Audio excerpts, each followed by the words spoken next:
आज से लगभग 5000 वर्ष पहले द्वापर युग के बाद जब कलयुग की शुरुआत हुई, तब त्रिदेव सहित सभी देवताओं ने पृथ्वी से दूरी बना ली, क्योंकि ये युग देवताओं के आगमन से बिल्कुल परे है।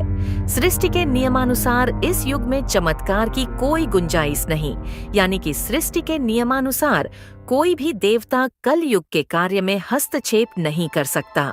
जब तक कलयुग का शासन इस धरती पर है, तब तक कली को ये बिल्कुल भी पसंद नहीं कि कोई भी देवी देवता उसके कार्य में बाधा बने। चूंकि कली असुर होने के साथ साथ एक युग भी है, तो इसलिए सभी देवता विवश थे। किंतु कल युग के शुरुआत से पहले ही देवों के देव महादेव को ये आभास हो चुका था कि कल युग जितना पुराना होता जाएगा, उसकी शक्ति उतनी ही प्रबल होती चली जाएगी और वो समय से पहले ही विनाश लीला की शुरुआत कर देगा। इसलिए महादेव ने कलयुग का संतुलन बनाए रखने के लिए पृथ्वी से जाते जाते महाबली हनुमान जी को यह कार्य सौंप दिया। महादेव ने हनुमान जी को कहा कि वे श्री राम नाम का प्रचार करें, जिससे कि कलयुग के साथ साथ हनुमान युग भी प्रारंभ हो जाए, जिससे कि कलयुग सदैव नियंत्रण में रहे। इसके बाद हनुमान जी धरती में आकर अलग अलग वेशभूषा में श्री राम के नाम का प्रचार करने लगे। इसके बाद जगह जगह श्री राम मंदिर बनने शुरू हो गए और ये वही समय काल था जब श्री राम के साथ साथ हनुमान जी की भी पूजा आरंभ हो गई। इसके बाद हर जगह श्री राम मंदिर के साथ साथ हनुमान मंदिर भी बनने शुरू हो गए।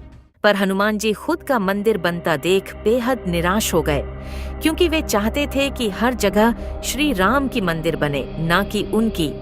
क्योंकि हनुमान जी खुद को सिर्फ श्री राम का सेवक ही मानते थे, वह भगवान बनने के बिल्कुल भी इच्छुक नहीं थे।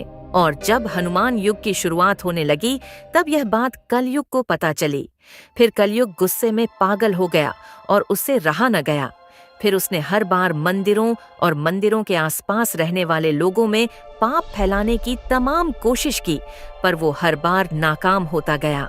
फिर उसे पहली बार हनुमान जी की ताकत का एहसास हुआ। कली समझ गया कि किसी भी मंदिर या मंदिर के आसपास उसकी माया का कोई असर नहीं होने वाला, और फिर उसने बेहद शातिर तरीके से मंदिरों से मिलो दूर रह रहे इंसानों के अंदर मंदिरों के प्रति घृणा की माया फैला दी। और फिर कलयुग की माया में फंसकर लोग मंदिरों के प्रति काफी हिंसक हो गए। फिर लोग मंदिरों को तोड़ने के साथ साथ साधु संतों को भी दंडित करने लगे। इंसान एक दूसरे के दुश्मन बनने लगे। उस वक्त हनुमान जी श्री राम के ध्यान में लीन थे, लेकिन जब उन्हें कलयुग के इस दुस्साहस का आभास हुआ, तो हनुमान जी काफी क्रोधित हो उठे और कली यानी कि कलयुग की तलाश में निकल पड़े। और उन्होंने आकाश, पाताल, जंगल, हर जगह कलयुग को ढूंढा। फिर इतने खोज के बाद आखिरकार दोनों आमने सामने आ ही गए। हनुमान जी को सामने देख कलयुग घबरा गया। फिर उसने अपने शक्तियों से हनुमान जी पे अंधाधुंध प्रहार करना शुरू कर दिया, लेकिन कलयुग के शक्तियों का हनुमान जी पे कोई असर न हुआ। और फिर कलयुग ने अपनी माया दिखाई और हनुमान जी पे हावी होने की कोशिश की। कुछ देर तक हनुमान जी कलयुग के इस ताकतवर माया जाल में उलझे रहे, लेकिन कुछ क्षण के बाद कलयुग का ये बिछाया हुआ माया जाल भी टूट गया। फिर हनुमान जी ने श्री राम का नाम लेते हुए कलयुग को वहीं धूल चटा दी और कलयुग को युद्ध में हराया। लेकिन कलयुग को समाप्त नहीं कर पाए, क्योंकि कलयुग सिर्फ एक दैत्य नहीं बल्कि एक युग भी है, जिसे समय से पहले समाप्त नहीं किया जा सकता। फिर कलयुग वहां से गायब होकर कहीं छिप गया और उसी समय से हनुमान जी और कलयुग के बीच ऐसे ही तमाम युद्ध होते चले आ रहे हैं। हर बार हनुमान जी ने कलयुग को शिकस्त दी। इसलिए बुराई कुछ समय के लिए अच्छाई पे हावी जरूर होती है, पर अंत में जीत सच्चाई की ही होती है।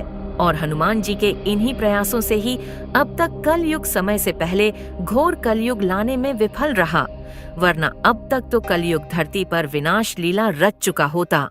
यदि आज धरती में कहीं अच्छे कर्म हो रहे हैं, यदि कहीं ईमानदारी है, यदि कहीं सच्चाई है, तो वो हनुमान जी की ही देन है।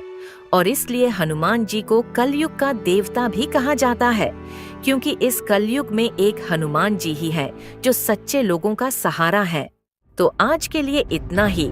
यदि वीडियो पसंद आई हो तो वीडियो को लाइक जरूर करें। साथ ही ऐसे